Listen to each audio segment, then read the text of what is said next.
22 News is your local election headquarters, and all this week we're working for you to help you understand your ballot questions ahead of the general election next Tuesday, November 5th. Yeah, it's coming up. Continuing the series, 22 News State House reporter Olivia Ray explains ballot question 2 in the debate over education here in the Commonwealth.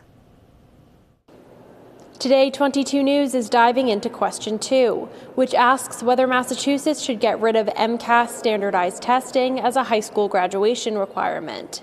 With Massachusetts' reputation of having the best public education in the country, there are parents, teachers, and advocates on both sides of the debate. A yes vote would get rid of the MCAS standardized test as a high school graduation requirement, although students would still take the MCAS as a diagnostic tool. A no vote would keep the MCAS requirement in place. The Massachusetts Teachers Association is leading the charge for yes on 2. 22 News spoke to the president of the organization, who says a no vote misunderstands why Massachusetts leads in education. They are dedicated to this idea of a punitive high-stakes test as somehow being the key to Massachusetts public education success, which is just ludicrous. The core of our success is the investment in our schools and our educators and the high standards our educators keep. Page says educators are tired of teaching to the test.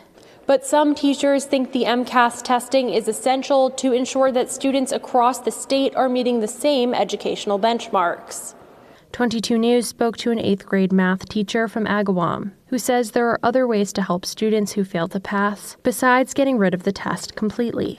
Like, that's a small problem to address as 700 students, and help and work with DESE and say, what other pathways, what can we do for students who are get to this point?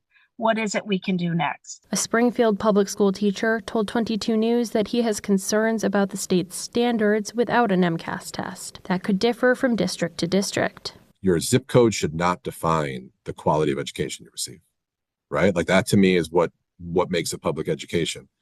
And your diploma should not be defined by your zip code either. Both Western Massachusetts educators told 22 News that they would heavily consider supporting a future ballot question that has a more clear path forward once the MCAS is phased out. You can make your voice heard on November 5th, and your vote will help determine the future of public education in Massachusetts.